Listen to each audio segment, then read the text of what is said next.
It's game week. It is. It's pretty exciting. I didn't even realize that. They play Thursday night. There's a football game on Thursday Wow, night. how about that? We better get ready. I'm excited. You? I am, very much. All right. This is our first game week podcast of the 2025 season. This is the Eagle Eye podcast brought to you by Nissan, Reuben, Frank, and Dave Zangaro. We are recording this on Sunday afternoon, but for us, it's like a Wednesday because it's the first day of the Eagles prepping to face the Cowboys on Thursday night. Yeah, so I guess it's already September for us. For us, it is, yeah. Yeah, it's, it's funny because like as much as we love, gosh, the whole, free agency and the draft and OTA, just everything leading up to, the off season's just, it's a lot of fun. There's a lot of fun stuff going on, final cuts, waiver claims, everything. Yeah, this is the nitty gritty, 17 games and it starts Thursday night. It's kind of crazy. And kind of crept up on me. It does that. It seems to do that. We live in our little training camp bubble where you kind of lose track of everything that doesn't happen out on those fields at the NovaCare complex. Right. And then all of a sudden you look up, it's about to be September. It's Labor Day weekend and football is here. It's Labor Day weekend? It is. Not for us, but no wonder there's no traffic. I watched some college football on Saturday. That was a lot of fun. I watched the end of the Ohio State-Texas game only because you messaged me. I think I didn't know. Oh, yeah. I'm not a big college football guy, as you know. But, yeah, it was pretty cool. Matty P was pitching a shutout there for a while. Well, so I got to give credit where credit's due. Hot candidate Matty P came through for Ohio State. Well, I guess he was a hot candidate as a defensive coach. As an offensive coach, I don't know. But, yeah, good for Matty. Ryan Day, former Eagles quarterbacks coach, Ohio State's head coach. And shaky game for Arch Manning. Yeah, it looked that way, huh? Yeah. I guess he's like looking at maybe third or fourth round now. I think he'll be okay. Some of those throws at the end were nice. Just a little too few and far between. I don't even know if it's him or I guess Sark is the one calling the plays. Mm-hmm. Some of his play calling was, you have that kind of talent and you don't really seem to trust him that much. Yeah, I don't want to get too far in Arch Manning. Some of his goal line calls. I thought early in the game they should have gotten his legs moving a little bit because he looked jittery, and I think that would have calmed him down, and they didn't really do it. But yeah, enough of that. Sure. There was some big news since our last podcast, and we have a bunch to get to. We'll answer questions later. We have our fun prediction game. You come up with these wacky categories for us to make predictions in, and we will have that in a little bit. But this is our first podcast since the Micah Parsons trade. First off, where were you when you saw it, and did you double, triple check that it was real? Yeah, that was my first reaction was it's a fake Schefter. It's like, because there's always people creating these fake accounts. And you're like, all right. But then I clicked on his thing and it was like 11 million. I don't think a fake Schefter's got 11 million followers. So it was really him. It was real. And I've said this before, but like when you do your most important Eagles list, I think Jerry Jones should be in the top 10 somewhere. He means so much to this team. It's kind of embarrassing. I don't know. To me, it's just insane. It is. And how can you be a Cowboys fan and just, this is a franchise here that let Reggie White go in his prime.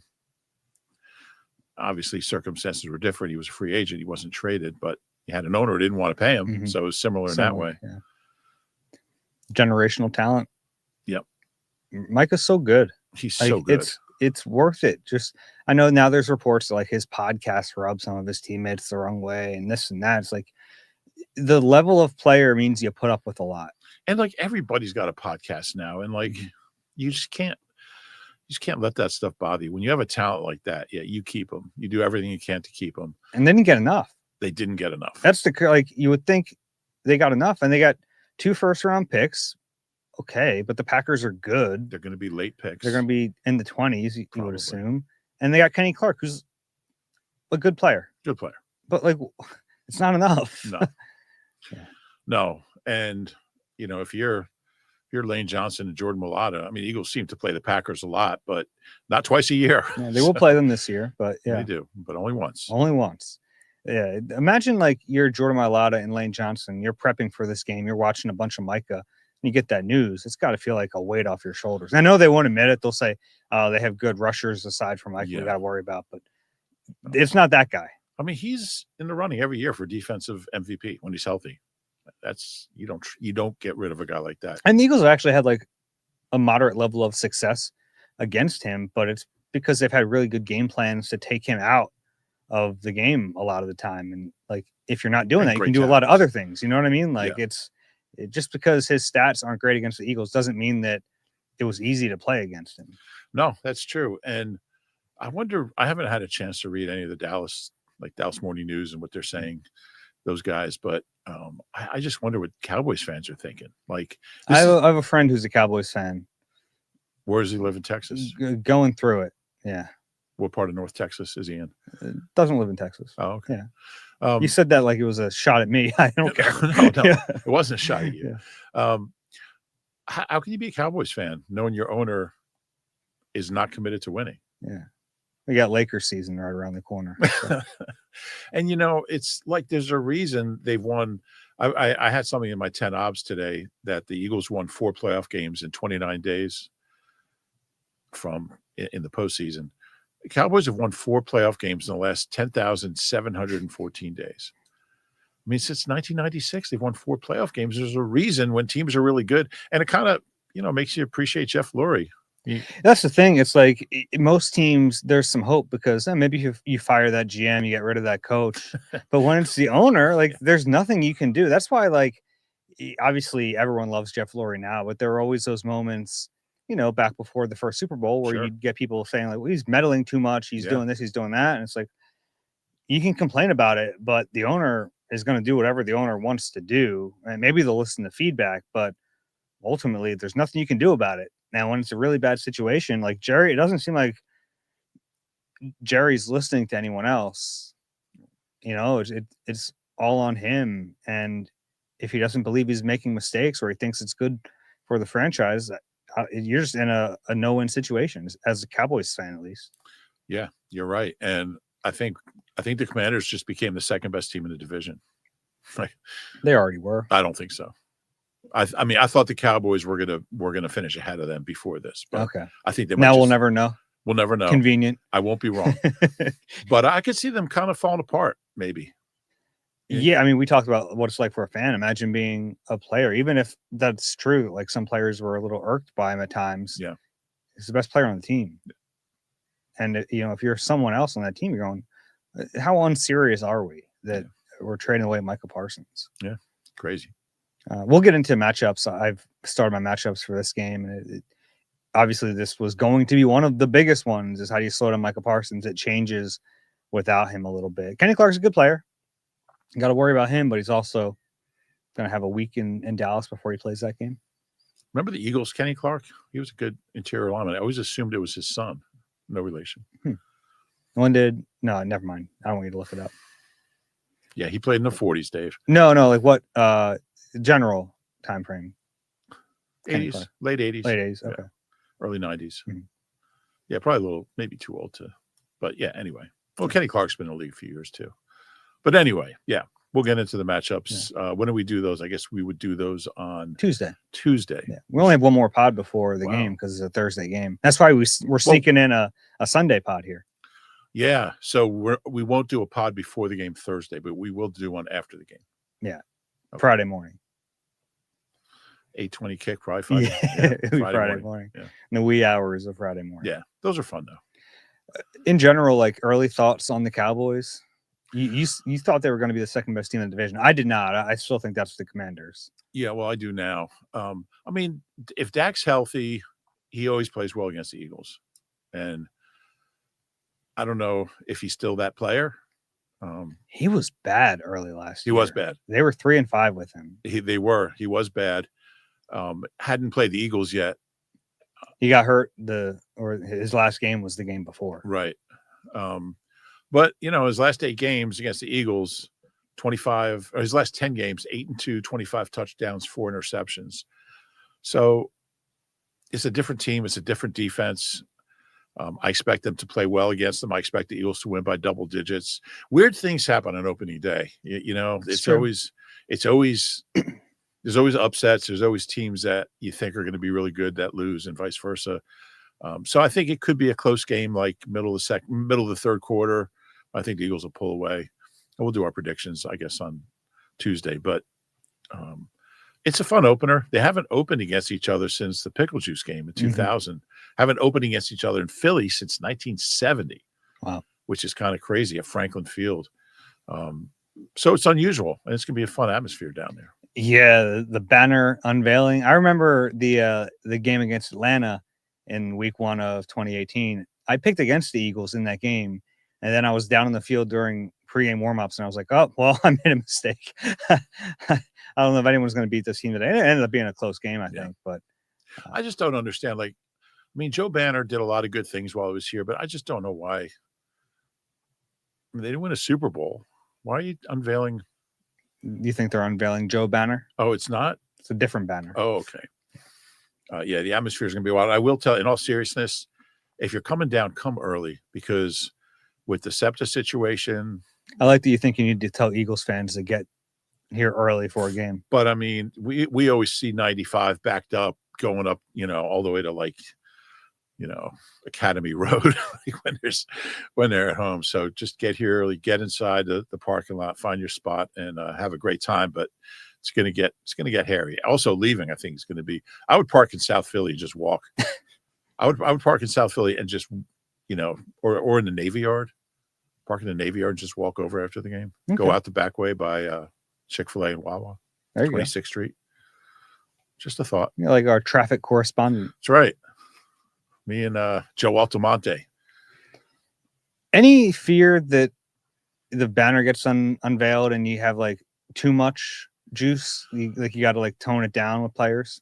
It's always a concern. Yeah. Because he's done such a good job all offseason of making sure they're not thinking about repeating or worrying about the Super Bowl.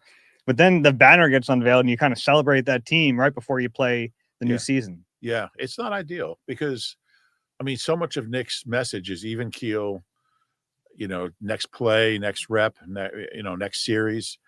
And they're going to have to really make sure they do that on Thursday afternoon, Thursday evening. Because, if you try to play with too much emotion, it can backfire. Sure. Okay, let's take a break. And when we come back, we have my favorite part of the season. Really? Yeah, I'm one of them. It's because you get to drive the show for a little bit, and I enjoy it. So, well, and also you've won the last two. Well, I didn't want to bring that part of it up. You've won the last two, fair and square. Fair and square. All right, let's take a break. You deserve a car that thrills you, a car that puts goosebumps on your goosebumps. At Nissan, we've got everything from turbocharged SUVs to 100% electric vehicles that'll make your heart beat faster. Experience the thrill for yourself and shop your local Nissan store and NissanUSA.com today. Back on the Eagle Eye podcast, brought to you by Nissan, Reuben, Frank, and Dave Zangaro. So we've done this now for what, the past? I think 4 years. 4 years? This is our 5th year. Okay. Because I think that 1 year was a tie. That's when we introduced a tiebreaker. We didn't have a tiebreaker. Yeah. So I think I won the first year. The second was a tie, and you've won the last two. Okay. Well, that's fun. So basically, these are just 10 categories, statistical categories that make us think a little bit. And I appreciate that you do them because they're kind of wacky, some of them. And I like they're fun and different. So I'll let you take it from here if you want to go. Some are through conventional. Most of them are conventional, but some are a little out there. I'm running out of categories. All right, how weird can we be? All right, so and I have all mine written and done, so I can't change mine. Same, yeah, I have them in front of me. Based on you. So number 1 is Saquon Barkley total rushing yards, regular season. Regular season, yeah. You want me to go first on this one? So I don't think he's going to have another 2,000-yard season. It just doesn't happen like that. I guess Derrick Henry is the closest to getting back. I think. Oh, okay. Yeah, Eric Dickerson was like over 1,800 back-to-back years. Oh, yeah. I just mean like in general, getting back to that mark. He got really close last year. Yeah. To the point where like Saquon wasn't even feeling real comfortable entering week 18, knowing he was the rushing champion or not. Yeah. Derrick Henry is really good. So, all right. My number here, and it's a high number. Yeah. It's like shockingly high still. 1467. Oh, when you said shockingly high, that's really high. I thought you were going to go like 1,800. Oh, no. I'm higher. Okay. And here's what I did. I went 16-16. Okay. And the way I did that was I added up all his 50-yard runs, and I subtracted that total from 2005, which is how many yards he had. So, because I think it's going to be really hard for him to have all those big long Just runs. break them all. Yeah. But I think he's still going to have a good year. So I went 16-16. Some of these I factored in the potential of missing a game or two. Yeah, and you always have to think that last game of the season rarely means anything. Yeah. But he still had 2,000 without it this year. True. But he was so healthy this past season, and not that I'm like hoping for an injury, but I think it's very possible he misses a game or two in the mix. And nearly 1,500 yards is still an incredible season. I think by then, there's going to be some regression just naturally in the rushing game, and I think the offense is just by nature going to be a little more balanced out. But yeah, so that's what I went with there. So 2005 divided by 16 is 120. So he averaged 125 yards a game last year. 1467 over 17 is 86. That's a big drop if he plays 17, which he probably won't. Which is part of the me factoring. Okay.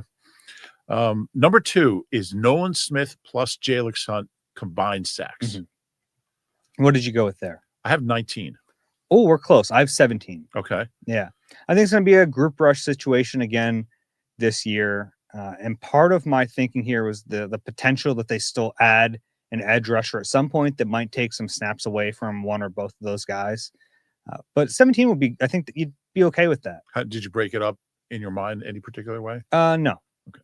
Yeah. Because I also think there's some injury risk with Nolan Smith.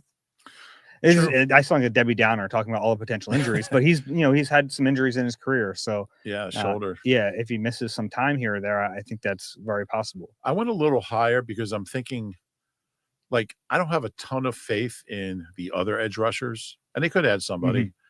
They're going to play. They're going to get reps, but I just think these two guys in key situations, key third downs, I think they're going to be out there. So, we're in the same ballpark. Yeah, so if you look at their top sack getters last year, Josh Sweat had 8, Nolan Smith had 6.5.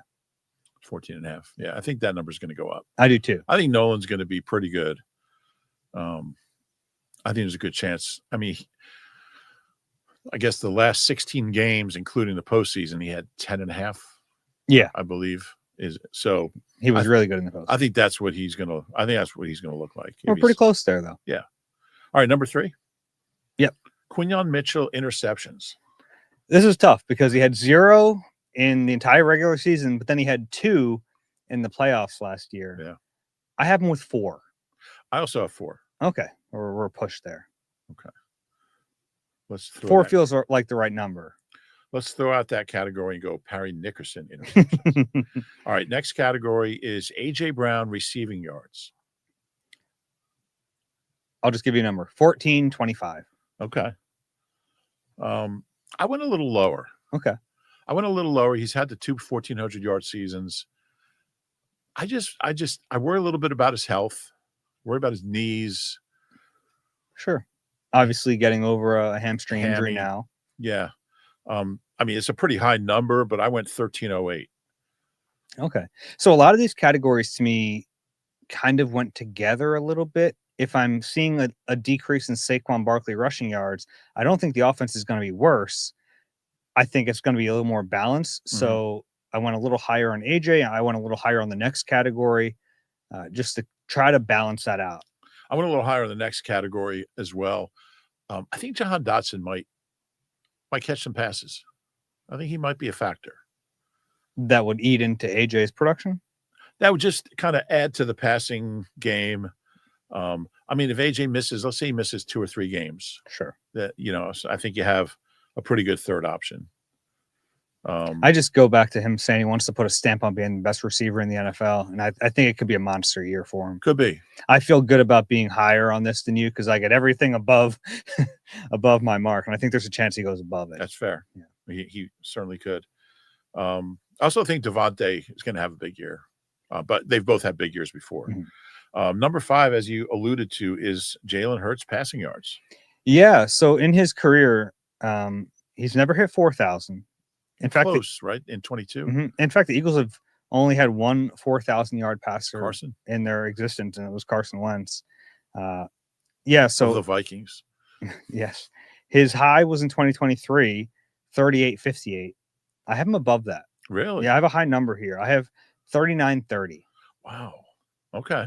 Certainly could happen. Yeah, and it's like I said, it's a balancing of the offense, and I still think that they're going to try to run the football, but teams are going to do everything in their power to stop Saquon.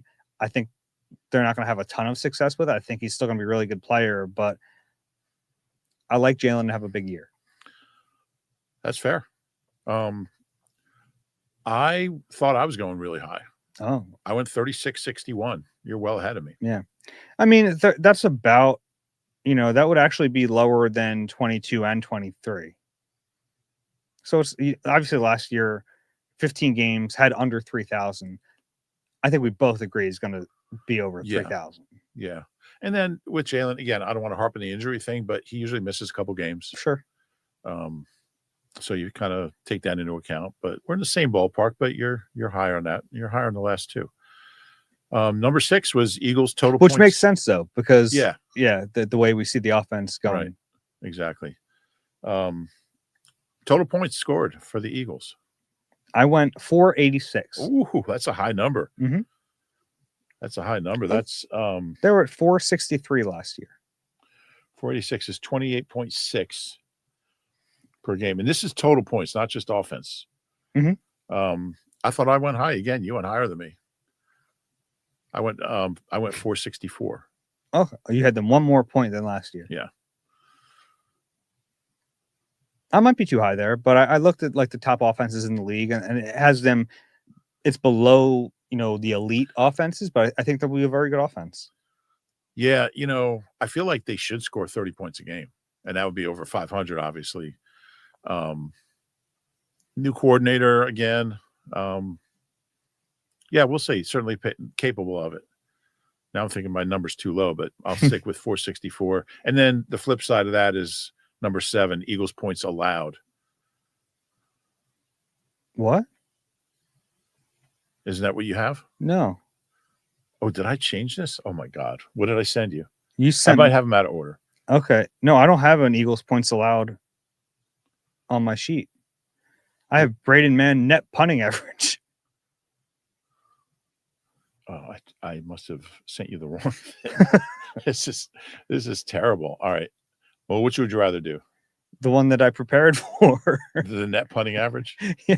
All right. I just haven't I could think about No, let's do Braden Mann net punting average. I agree that the points allowed is a better category, but I think I took out the Braden Mann one. I must have sent you the wrong version. Okay. Do you want to do points allowed? Yeah, just can we come back to it? Yeah. Okay. And I will take some time to think about points allowed here. Yeah. What do you have next? Next, I have Jihad Campbell. Okay. Big plays. So big plays we're defining as sacks, interceptions, forced fumbles, fumble recoveries, and tackles for loss combined. Jihad Campbell. Take me through your thought process on that one. You're giving me way too much credit. I can't even get the categories right. You're asking for my thought process. I think he's going to be really active, and I think he's going to get a few of each of those. He'll probably have the most tackles for loss. That's probably the easiest to get out of those categories. But I could see him having 2 or 3 interceptions, 2 or 3 sacks, forcing a couple fumbles, scooping up a couple fumbles, and getting 5 or 6 tackles for loss. So I went with 19. I'm very close. I have 20. Okay. And so I looked up what Zach Bond did last year, and he had 21 and a half because he had a half sack in the mix. Well, it's the only one you can have a half. Sure.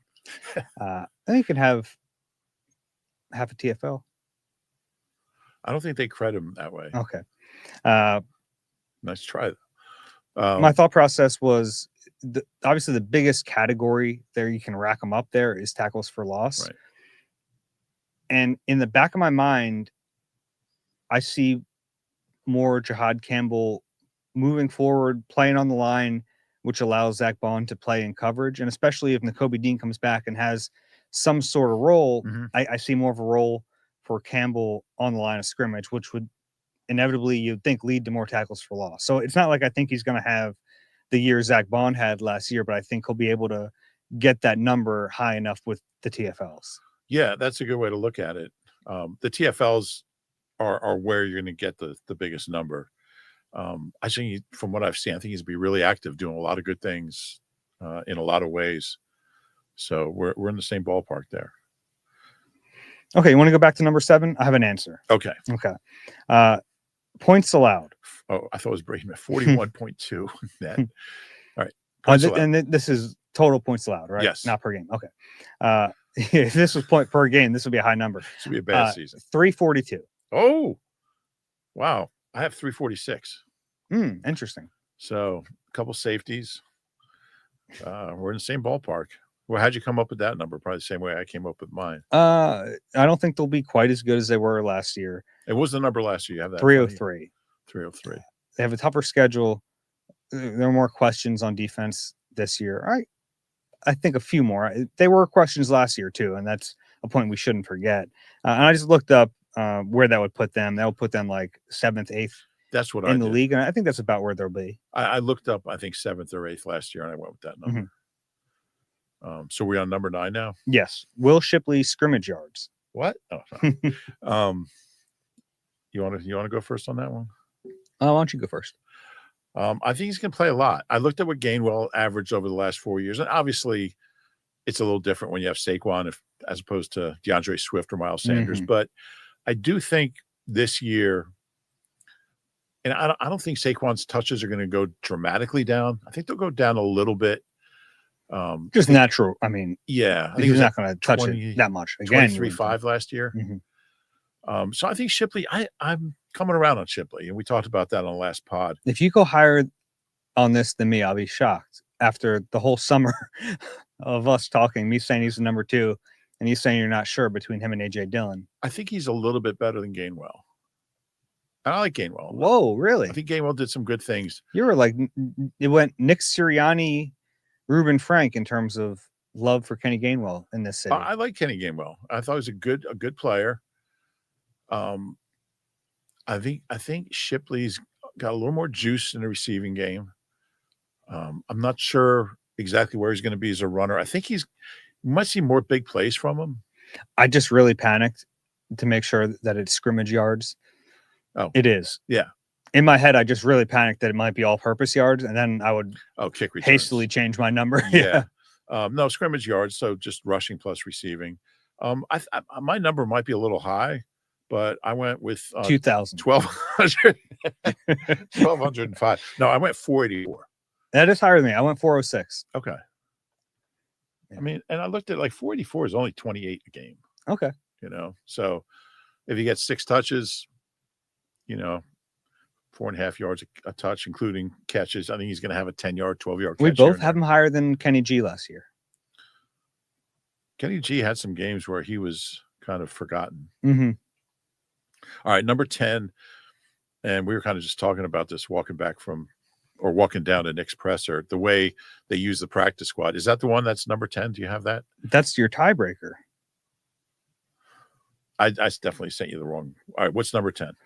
I have how many total yards will all of Jake Elliott? All right, so I just switched 10 in the tiebreaker, apparently. Oh, which one do you want to make? I saved it. I think I saved it, and then I sent you the previous version. Okay. How many yards will all of Jake Elliott's field goals travel? Yeah. I went with 1,068. I went with 1,032. Okay. So we had to do the math on this, and I didn't go exactly. I just multiplied his average field goal made last year, and he was at like 971. He missed some long field goals though, so I don't know if he'll attempt as many field goals, but I expect him to hit a couple more 50-yarders. I just took in his average year, he's made 33 field goals, and they've averaged 37 yards. Oh no, the average field goal in the NFL is 37 yards. So I just multiplied them. Okay. Then I just subtracted like 6. Okay, and then your tiebreaker. Or it's the tiebreaker, right? Yeah, so I just flip-flop these two. How many players will be on the Eagles practice squad during the regular season? So I guess I should have clarified. Has the regular season already started? Oh, interesting. I think what my intent with the question was from when the practice squad is first established. Okay, that's the way I viewed it. Yeah. So, okay. What's your number? This was really tough to figure out, and I didn't put a ton of time into this because I Clearly, started I didn't to, either. and then I was like, this is going to be hard to figure out. I went 35. I went 34. Oh man. Okay. Yeah. Last year was 41. Yeah, I think there's a chance they just. I mean, we're already up to what 21. Yeah. Yeah. And so 16-man practice squad, 17 for them. It's probably a low number. It's probably way too low. It might be 50. Just the way they use the practice squad now is, it's always changing. I think there's already another change coming this week. Yeah. So like it's constantly evolving. I feel good about beating your Price is Right rules there and getting everything above 35. Yeah. No, hopefully it doesn't come down to a tiebreaker because I probably didn't. 41 last year, and the way they use it keeps evolving. Like they use half of it for development and half of it for guys that are like veteran guys who can play now. We can bring them up if we need It is them. amazing how that's evolved with the elevations. Yeah. And the larger practice squad as well. Yeah, it used to be 10 guys. I think when it started, it was like 6. Is it? Okay. Yeah. That'd be a fun little thing to look up. All right. Well, I'm sorry about the confusion. That's okay. We got through it. We did. I feel good about it no matter what. I feel good about the points allowed. I recovered there. I bought myself enough time while you explained the Jahad Campbell stuff. Yeah. Well, we'll keep an eye on these. I'll have last year I had the Jake Elliott 50-yard field goals clinched like week 3 because you had like 2 and I had, or you had 2 and I had 4 and he had like 4 within week 4 or something. I don't know. But I didn't want to revisit that category. I think how many total yards will off Jake Elliott's field goals travel that's my favorite cap. That's fun. I like the although Jahad technically Campbell. No, I know I know. It's the way I worded it. So add 10 yards to everyone. All right. But okay. You know what I mean. That's fun. Yeah. Right. And it's like they don't stop at the goalpost, right? They just keep going. That's true. We'd have to measure. Yeah. After every kick, you just run down there and see where it landed. And then the net, you got to like do some like. No, net is a punter's stat. No, it has the net behind. I know. Yeah. You'd have to do some. What would that be? Algebra? I guess it would be. Yeah. Yeah. Arc of a circumference of an arc or something. I don't know. Arc of a parabola. Yeah, we won't do that. We can barely get the categories right. Barely. All right. That's fun. We'll track that throughout the season. We'll have a winner at the end of the season. And it's just regular season. So we can do it. We'll do another one for the playoffs. Because they're going to play 3 games. All right. Take another break. When we come back, we will have questions from all you guys. We have some good ones coming up. Eagles fans, be a part of the Birds takeover in Kansas City with NBC Sports Philadelphia and Philly Sports Trips. Includes optional airfare, hotel, an exclusive pep rally, all-inclusive tailgate, ticket to the game, and more. Book your Eagles ultimate fan experience today. All right, Rube, time for questions. If you have one for us, everyone, eagle-eyed NBCUni.com QR code on the screen. Rube, before questions, actually, I forgot to tell you this. Yeah. On my drive to work today, I looked up bald eagle. Oh, really? Yeah. So if you're one of those people who believes in omens, pretty good one, probably. Where were you? It was before the bridge. So I guess that's. What, you take a Walt? Yeah. I don't know what that. It's like off. I'm getting off the 295, like the in Gloucester, like Gloucester City. I guess so. Yeah. Yeah. I looked up and I saw it at first, and I was like, "Is that?" And I got a good look at it.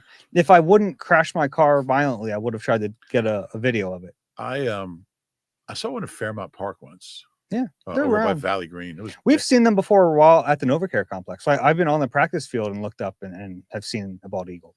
The cool thing about the one at Fairmount Park was, and it was funny because I'm walking around and everyone's like looking up. I'm like, nope, I'm not going to do it. I'm not going to do it. Everyone's like pointing and looking. I'm like, nope, I'm not going to do it. I thought it was like they were trying to catch me, but it was like perched on the edge of a branch, like really close to the trail. Really, you don't realize how big they are until you're up close with one. Yeah. Very cool. Okay. First one. I think that guarantees a win. From Matt. Dave and Rube, longtime listener of the pod. Thanks for helping me feed my Eagles fandom all the way in Western Canada. Wow. Mine is a silly /quick/dumb question. I saw the clip of Willie Lampkin posted on the NBC Sports Philly socials and couldn't help but wonder who he was directing his short king shout out to at the end of the clip. If my Eagles beat reporter voice recognition is properly tuned, both Dave and Zach Berman were recognizable in the scrum. Which of you earned the shout out? I'm obviously rooting for Dave. Bad news, Matt. It was Berm. It was pretty funny because he was talking about just, obviously, being unusually short, and Zach Berman was like, I know what you mean. Yeah. It was pretty funny. It was a really enjoyable interview, by the way, though. He's a fun guy. It'll be fun to have him around the locker room this year. Yeah, and on IR now, but he's on IR. After the interview, he went around and shook everyone's hand, like introduce who you're with and everything, and that was kind of cool. Yeah, nice guy. Next one. Anybody else doing that? Every once in a while, we get one. We were actually just talking about Matty P today after his first press conference. Yeah, because he had been kind of in the shadows, and then he was doing a press conference with us. He introduced himself to everyone. That was an interesting year. Yeah, it certainly was. From Eagles fan 56. Hey guys, longtime pod listener. This time of year, we hear a lot about the practice squad. Could you clarify what their role is on the team? We often hear that the first team gets most of the reps in practice. Does the practice squad work on the side, function as scout team, etc.? Obviously, I would assume they're in all the team meetings. Yeah. I mean, they're in every meeting. They, other than practice, they do everything that the guys on the 53 do. I bet you there's a really good chance that players in that locker room could not tell you who's on the practice squad and who's on the 53. That's absolutely true. Yeah. They just know.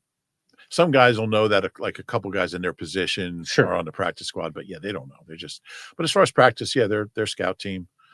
Which makes it tough. Like a lot goes into developing behind the scenes because, especially for some positions, when you're running scout team, you're not even running your offense or defense. You're mimicking what the opponent's going to do. So like you have to do that and also get better in your own scheme, basically on your own time. Yeah, exactly. Guys do impress the coaches with both their ability to learn, the other defense or offense, and you need some pretty good mental acuity to do that. But also, like if you see receivers making great plays or something, I mean that they notice that. Yeah, and the players notice it too. Yeah, and they appreciate that.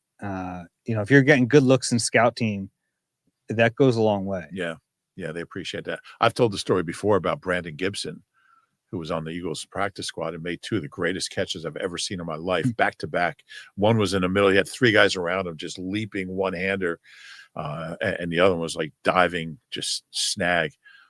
And I don't know if it was because of those plays, but the Rams signed him like 2 days later, and he became Sam Bradford's favorite receiver. And the last conversation I had with Sam before he got traded was about Brandon Gibson.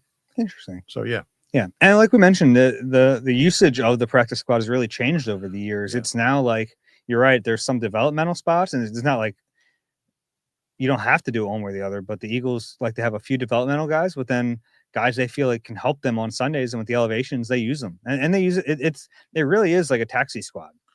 Yeah, and it's interesting. Like Julio Jones was on there. Really, a Hall of Fame wide receiver was on their practice squad. When they first got him, they didn't have a spot. Was he? Yeah, he was on the practice squad. Wow. Yeah, Josh McCown. Not that he's a Hall of Famer, but his jersey's in the Hall of Fame. Did I tell you that? I think I sent you a photo, right? When I was at the Hall of Fame. I don't know if you sent me Josh's jersey a few weeks ago. So I still don't understand exactly why, but there's Josh McCown's jersey. It was played for the most teams or something. It might have been that. Might have been the oldest practice squad player in history, but it wasn't an Eagles jersey. It was one of his other 19 teams. But it was. I thought I sent it to you. Like I just got to the Josh McCown exhibit. You might have. All right, next one from Dennis. I'm curious how deep you think certain rotations will go now that the season is starting, not including injury fill-ins. Speaking of Byron Young and Gabe Hall, will either of them get meaningful snaps without injuries to others, and who would be up first?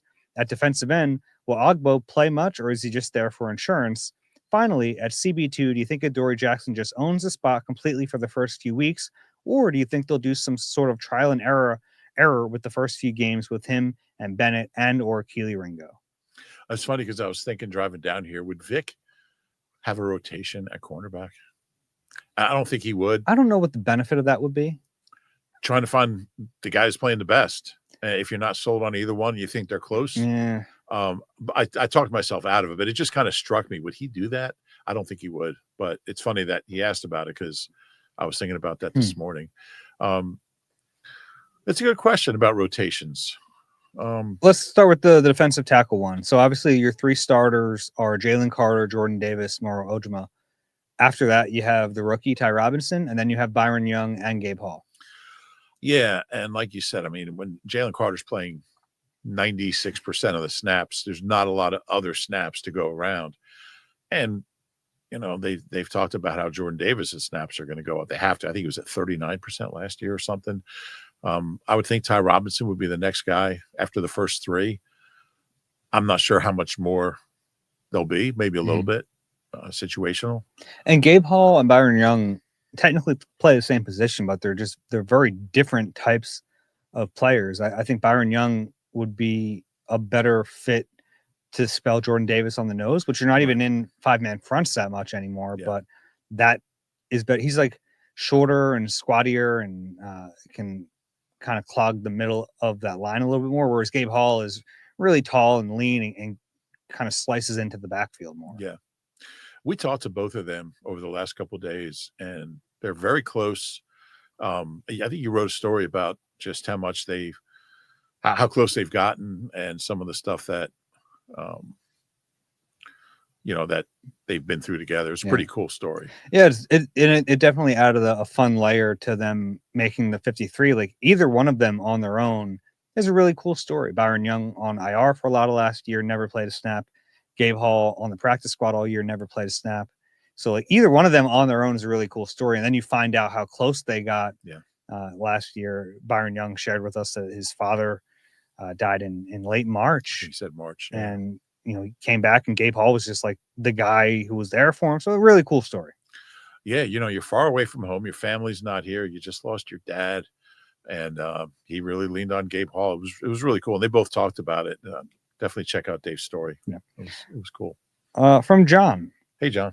Hi, Dave and Rube. Love your insights on the pod and can't wait until opening night. The link is going to be electric. I was looking at a list of players who could potentially win the Protector of the Year award, and both Lane and Jordan are among the top candidates. Apparently, the award will be decided by a panel of 6 former offensive linemen: LaCharles Bentley, Jason Kelsey, Sean O'Hara, Orlando Pace, Will Shields, and Andrew Whitworth.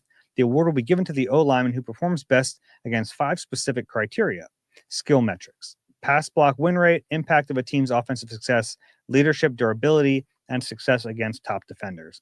My questions are, how does Kelsey not vote for his former teammates, especially if they're playing well and the Eagles are winning?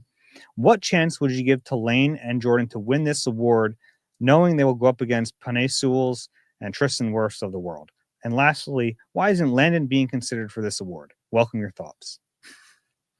Remember when everyone thought not everyone, but it was reported that the Eagles had signed LaCharles Bentley? No, I don't remember that. Yeah, it never happened. I guess he changed his mind. Was it was like a Frank Gore situation?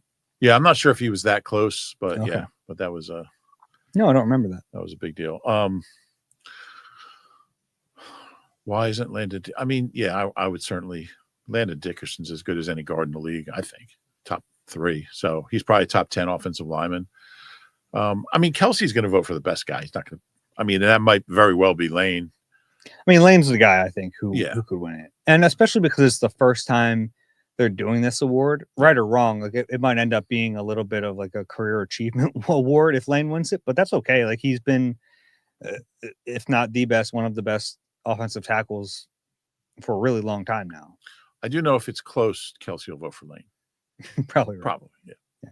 But it's not like he won't be deserving of it if he plays the way he's been playing. And if he has a bad year, Kelsey has enough integrity to not vote for him. Yeah. It is cool though. It's like anytime we can recognize offensive linemen, I think it's a good thing. Definitely. And as much as like Pro Football Focus, the grades are like whatever, at least it provides some sort of analysis of the position that isn't just he's good or bad. The numbers might not be accurate all the time because we've talked about this. You don't know exactly the assignment and different offenses ask different things, which is why I like one of the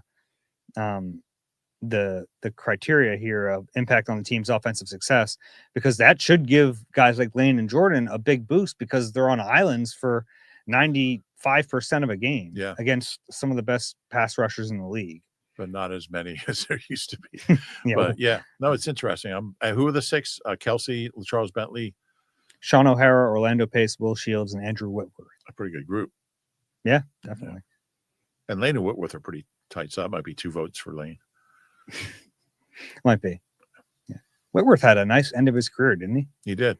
He was like a whatever tackle for a lot of years, and then came on really strong. Yeah. I remember Jason Peters was once really mad when Whitworth got some award ahead of him. Oh, really? Like a all-pro. And it was like Peters put out an Instagram post, was like, Whitworth? ?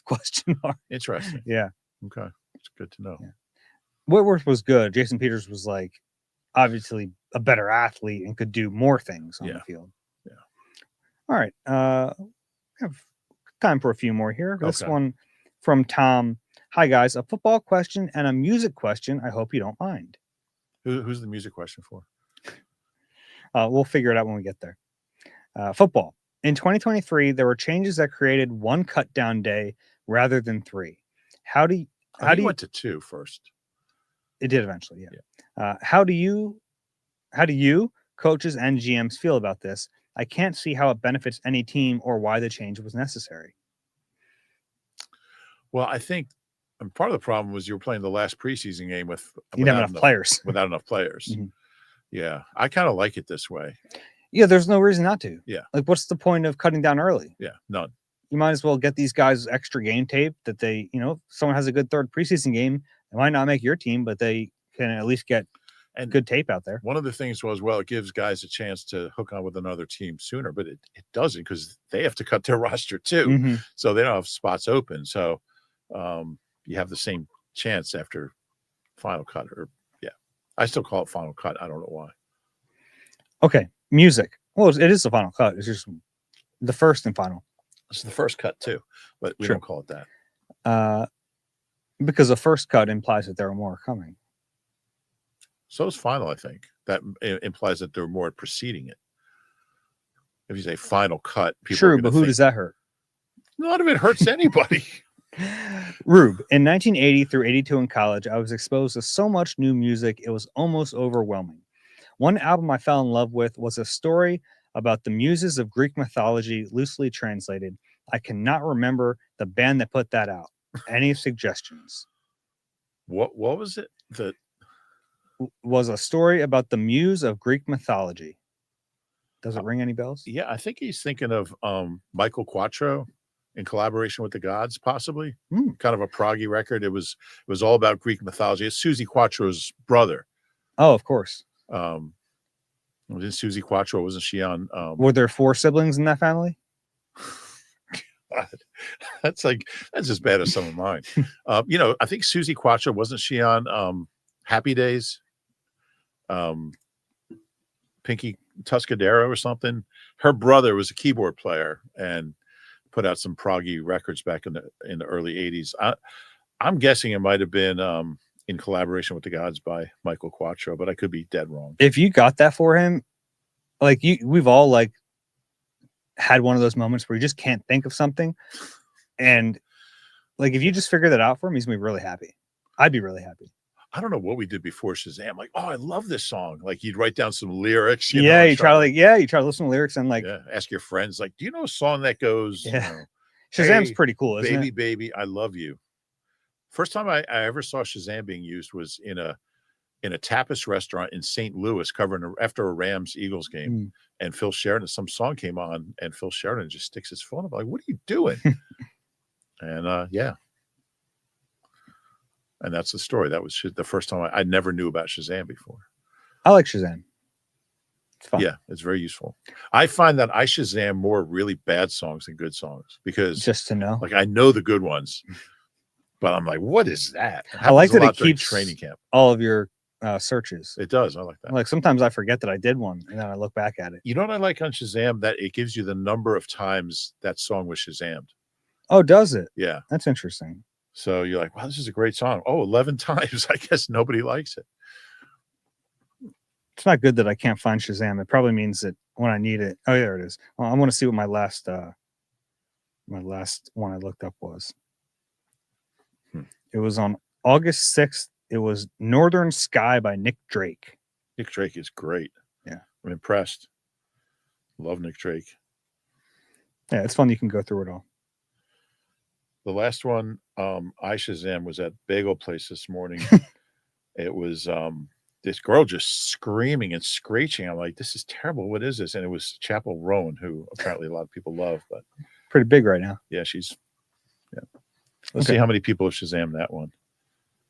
Probably a lot. 8,562,729.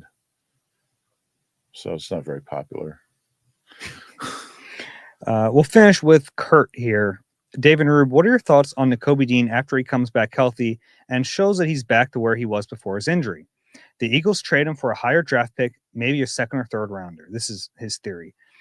They may not trade him now, but at the end of the season, they might have to because they have 4 excellent linebackers beside him, and Campbell is definitely not going to grade out better than him in the long run with not quite the injury history that Nakobe has. Just wanted to get your thoughts, as no one is talking about Nakobe Dean and the repercussions when he gets back, and this seems like something he would do so he doesn't have to pay him a big contract at the end of the year. I mean, we talk about Nakobe. Can't trade him after the year, by the way, because he's on an expiring contract. Yeah. I don't know. I mean, I don't know when he's going to Would there be enough time for him to get back, show he's healthy before the trade deadline? I don't think so. I don't think so. Yeah, the timing of it all might not work out. It's a weird situation. And like, they needed a backup in last year's playoff run. Yeah. Having Nakobe at your disposal. And I also think Nakobe's good enough that they'll find a way to get him on the field. I don't think he's just going to be a pure backup. I think so too.